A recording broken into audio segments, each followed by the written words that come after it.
Dulu dibully, dikucilin, dijauhin sama temen, dianggap sama mereka bahwa aku nggak pantas berteman sama mereka. Gitu. Kenapa nggak pantas? Aku belum tahu bahwa itu bullying. Setelah aku SMA, aku baru sadar bahwa itu bullying. Nah tapi gue penasaran deh, lo masih ketemu gak sama orang-orang yang pernah ngebully lo dulu? Pernah ketemu gak? Ya, pernah, tapi 1-2 doang sih. Pasti ada lah yang nggak suka.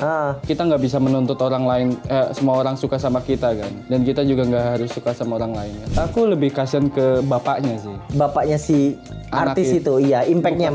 Sorry, bapaknya yang anak si artisnya, bener. Jadi menurut lo orang tua nggak salah? Menurutku si bapak artis ini, si artis ini tuh korban juga, korban anaknya. Iya kan?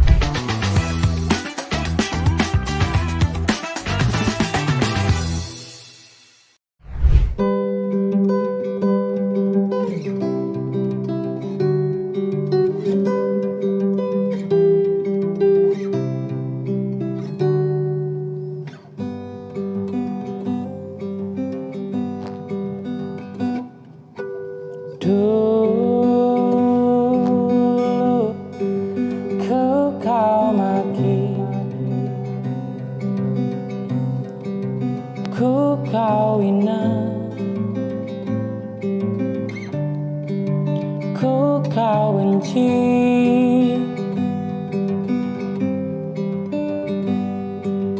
dulu kau injaki harga diri, ku tak sempurna.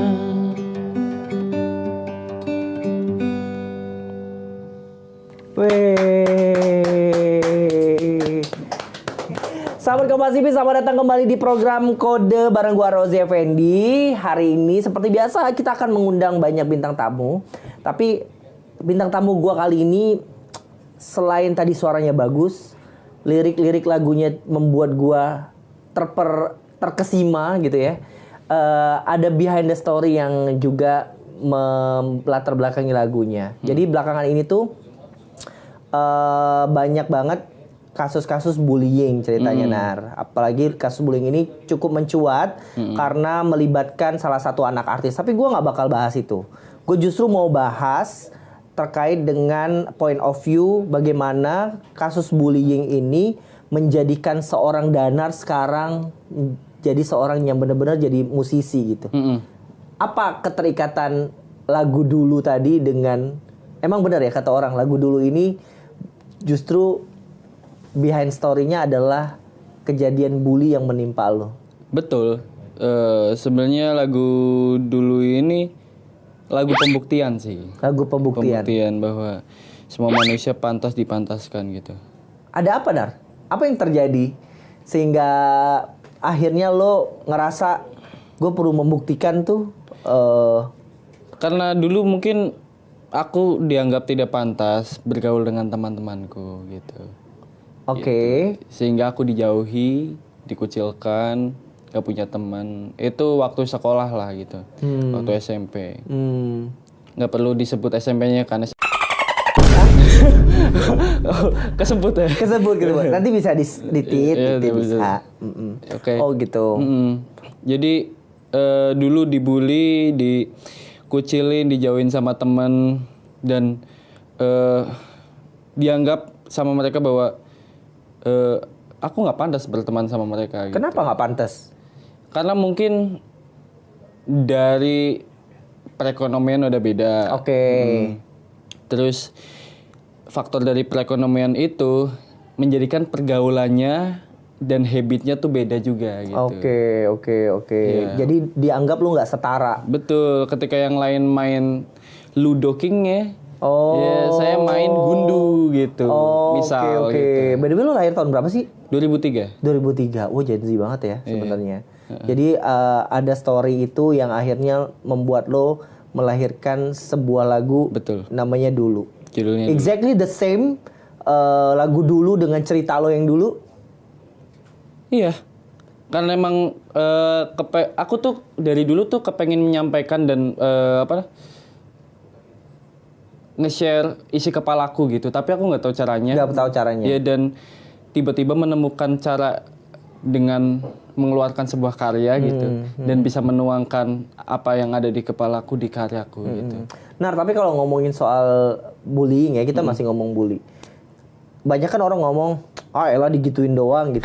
Iya. Tapi menurut point of view seorang Danar gitu, sampai akhirnya bisa menciptakan lagu dulu, emang sebegitu membekasnya ya? Bullying itu, aku sebagai korban bully ya, sangat membekas, sangat gitu.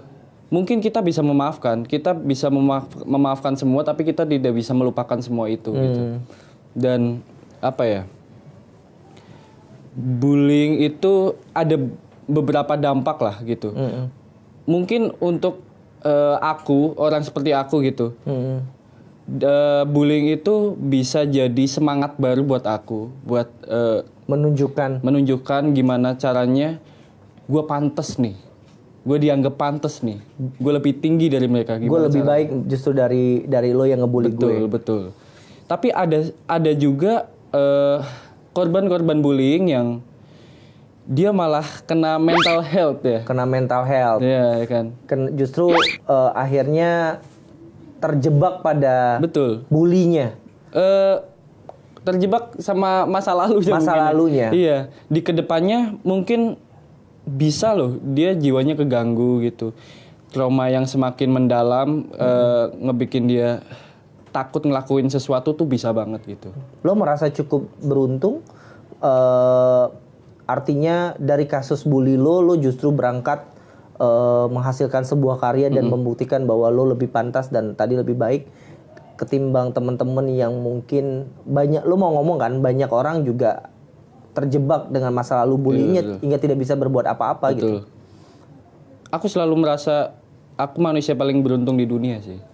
Sampai kapanpun aku manusia paling beruntung di dunia gitu. Lo sepakat ya, jangan anggap remeh bullying. Betul. Bahwa ya orang macam-macam dari bullying itu orang bisa impactnya macam-macam. Ada yang berhasil karena bullying, tapi ada juga orang yang terjebak dengan masa lalu bullying. Betul. Tapi makin kesini aku makin banyak sudut pandang lain tentang bullying ini gitu. Menurut Syahid Muhammad, dia penulis lah gitu. Di bukunya yang judulnya Kamu Tidak Sendiri itu ada tentang bullying di situ. Di situ dia tulis bahwa banyak faktor kenapa orang bisa ngebully gitu. Terkadang dan mungkin sebagian besar orang yang ngebully atau orang yang paling menyakiti kamu adalah orang yang paling tersakiti di hidupnya gitu. Justru dia menutupi apa yang terjadi pada dirinya untuk dengan melakukan itu pada orang lain. Betul. Entah itu di keluarga, entah itu di lingkungan, entah itu maksudnya ini tersakiti tuh nggak cuma fisik ya, hati pun bisa gitu kan, mental juga bisa gitu. Dan dia melampiaskannya kepada orang lain yang dia rasa orang itu lebih lemah dari dia. Tapi gue setuju dan gue sepakat, pasti ada motif yang terjadi di belakangnya. Kenapa mereka melakukan bullying? Betul. Begitu. By the way, kata-kata yang dikeluarkan oleh Danar tuh apa namanya, kata-kata yang syarat puitis dan yang lain. Gue mau nunjuk satu hal. Danar ini kesini bawa tas isinya buku, men. Jadi dia itu baca buku waktu senggang. Lo baca buku setiap hari? Ya kalau senggang aja, kalau ada waktu. Berapa buku yang lo habiskan dalam seminggu? Nggak tentu sih. Nggak dihitung ya. Tapi kenapa baca buku, Nar? Karena ada yang dibaca.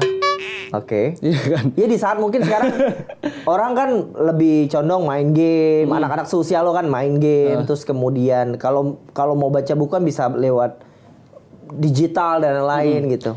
Sebenarnya aku baca buku tuh baru suka baca buku itu setahun belakangan. Iya. Pertama karena sebenarnya menuntut diri sendiri, karena aku songwriter kan, aku menuntut diri sendiri untuk gimana caranya diksiku lebih berbobot, diksiku lebih berisi, dan maksudnya semua yang aku ingin sampaikan itu lebih ada ilmunya gitu, lebih ada dasarnya gitu. Makanya aku menuntut diriku sendiri untuk coba deh baca buku. Gitu. Jadi lo ngerasa membaca buku membantu pekerjaan lo sebagai songwriter ya?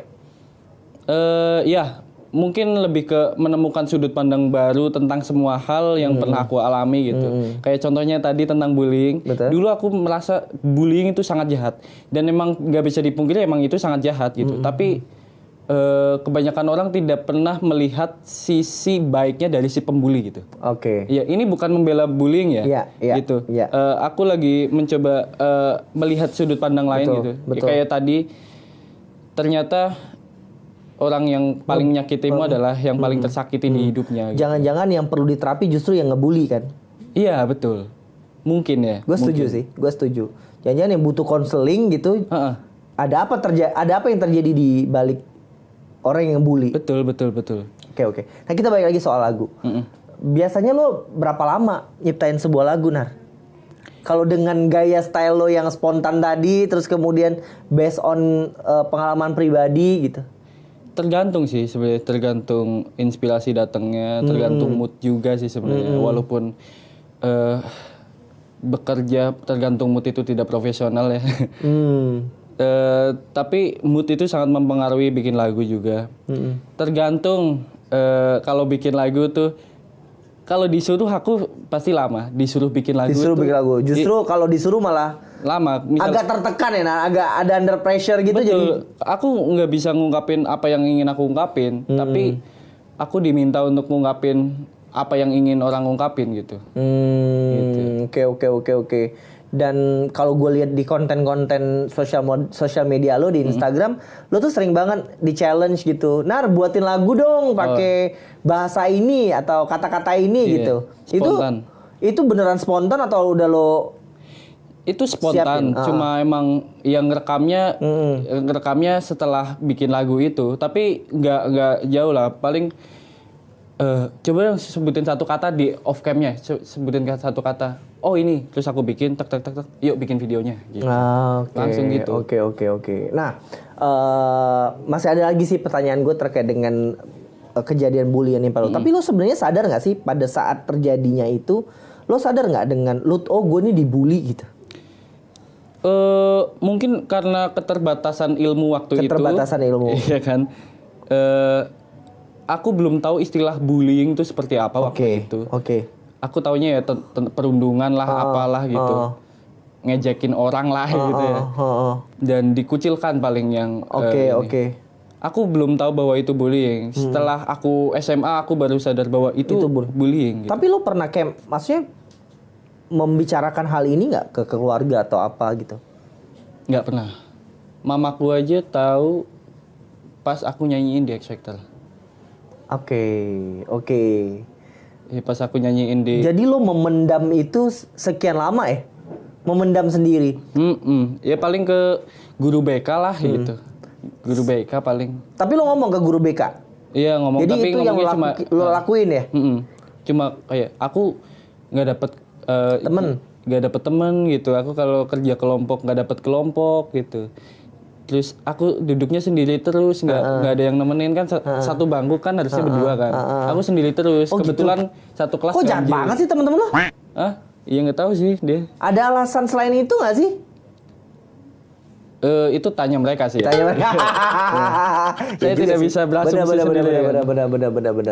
Jadi tadi apa yang lo lakuin ya salah satunya tadi ke guru BK. Betul. Tapi apa reaksi keluarga lo setelah tahu setelah sekian lama? Ya kenapa nggak cerita dari dulu sih gitu. Sebenarnya aku dari SD juga udah ada bulian, cuma ya bulian-bulian yang masih bisa diterima gitu. Iya. Dan orang tua aku tahu gitu. Tapi semenjak SMP kayak aku harus beranjak lebih dewasa gitu. Merasa gitu kan. Aku harus berubah, jangan apa-apa langsung lapor ke orang tua apa gitu.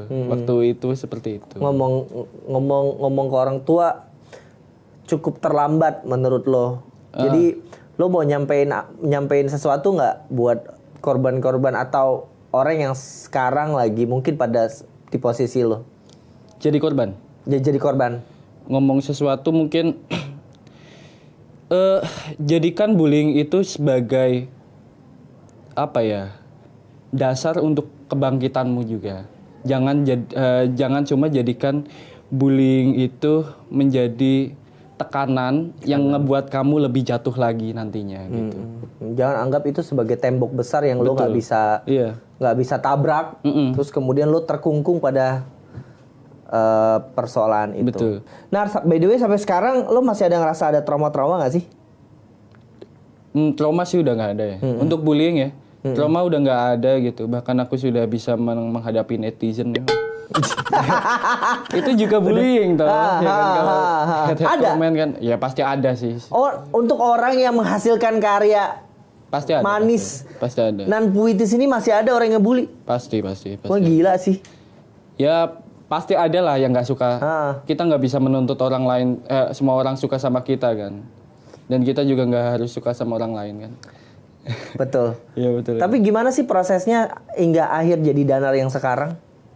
Ada turning point nggak? Lebih harus lebih open minded lagi sih aku gitu. Dan membentuk pendewasaan lebih gitu. Karena ya sebenarnya udah dituntut dewasa oleh diri sendiri itu dari kecil sebenarnya. Tapi gimana caranya ini lebih dewasa lagi gitu.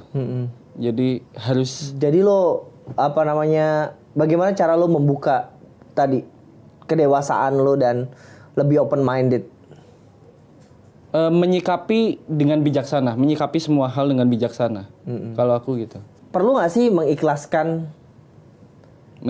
Iya, sangat. Mengikhlaskan apa yang terjadi pada masa lalu. Sangat. Mengikhlaskan bukan berarti melupakan tapi kan. Oh gitu ya. Iya kan. Mengikhlaskan, ya udah gitu. Itu kan udah terjadi kan. Gitu. Tapi ya pahit manisnya yang pernah aku alami saat itu adalah yang membentuk aku sampai di titik ini kan. Oke. Nah, menurut lo siapa sih Nar support system yang paling berpengaruh dalam hidup lo? Keluarga paling. Meskipun lo tergolong terlambat ya ngomong sama keluarga. Aku mungkin orang yang sungkan juga sebenarnya. Ya. Ngobrol sama orang tua gitu, terus ngobrol sama adik-adikku gitu. Aku orang yang sungkan, aku lebih pendiam kalau di rumah gitu. Dan lebih galak sih. Kalau di rumah tuh lebih tegas gitu. Jadi orang rumah juga sungkan juga mau ngobrol sama aku gitu.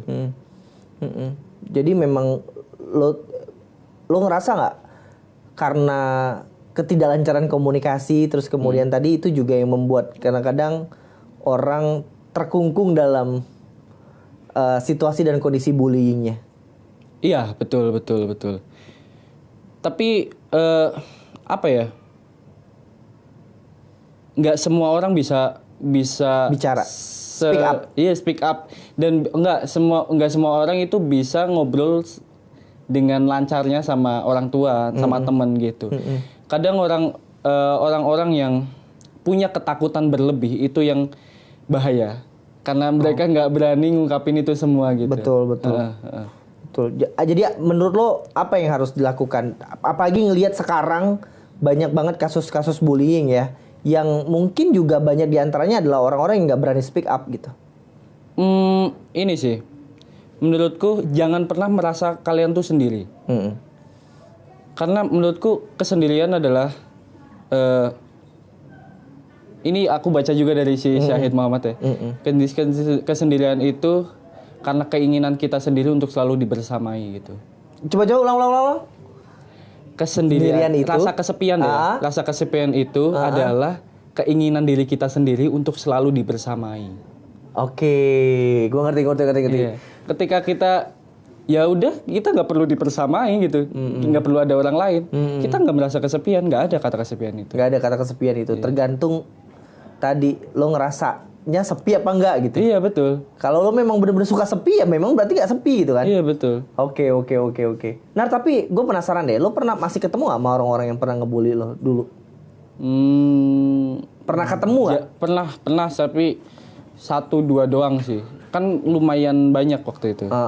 Yang nggak 1-2 doang yang ngebully gitu kan. Terus apa yang lo rasain? Ya udah, ya kita tetap teman kok gitu. Kalau misalnya ngomongin soal lagu-lagu yang lo buat, Nar, menurut lo sudah menginterpretasikan bagaimana seseorang seharusnya yang mengalami kasus sama kayak lo ya, seharusnya bersikap nggak? Mengimpress apa? Maksudnya kalau lo sekarang buat lagu dulu, sudah menginterpretasikan harusnya lo sebagai korban bullying lo seperti ini gitu. Itu bukan sebuah keharusan itu. Semua hidup kan pilihan, ya kan. Jadi konsekuensi ditanggung sendiri gitu. Dan pilihanku adalah membuktikan gitu. Konsekuensiku juga dijauhi juga sebenarnya, ya kan. Tapi aku harus menikmati konsekuensi itu, dan aku nggak boleh keluhin konsekuensi itu, walaupun manusia adalah tempatnya ngeluh juga gitu. Oke. Jadi menurut lo itu pilihan lagi-lagi. Iya, betul. Bagaimana dia bersikap juga itu pilihan, bukan urusan.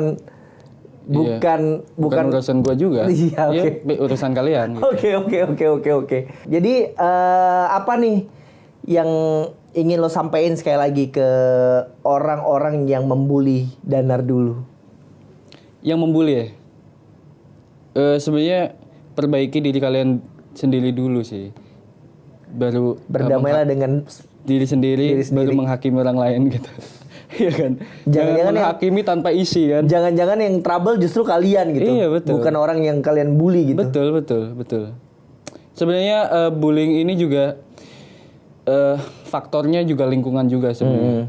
Bisa lingkungan, bisa orang tua, bisa pendidikannya gitu.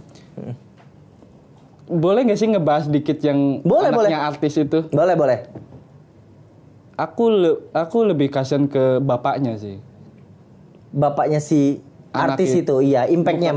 Sorry, bapaknya yang anak si artisnya bener. Si tahu. Iya, karena ya dia benar-benar yang anti bullying. Aku pernah podcast bareng mereka kan gitu.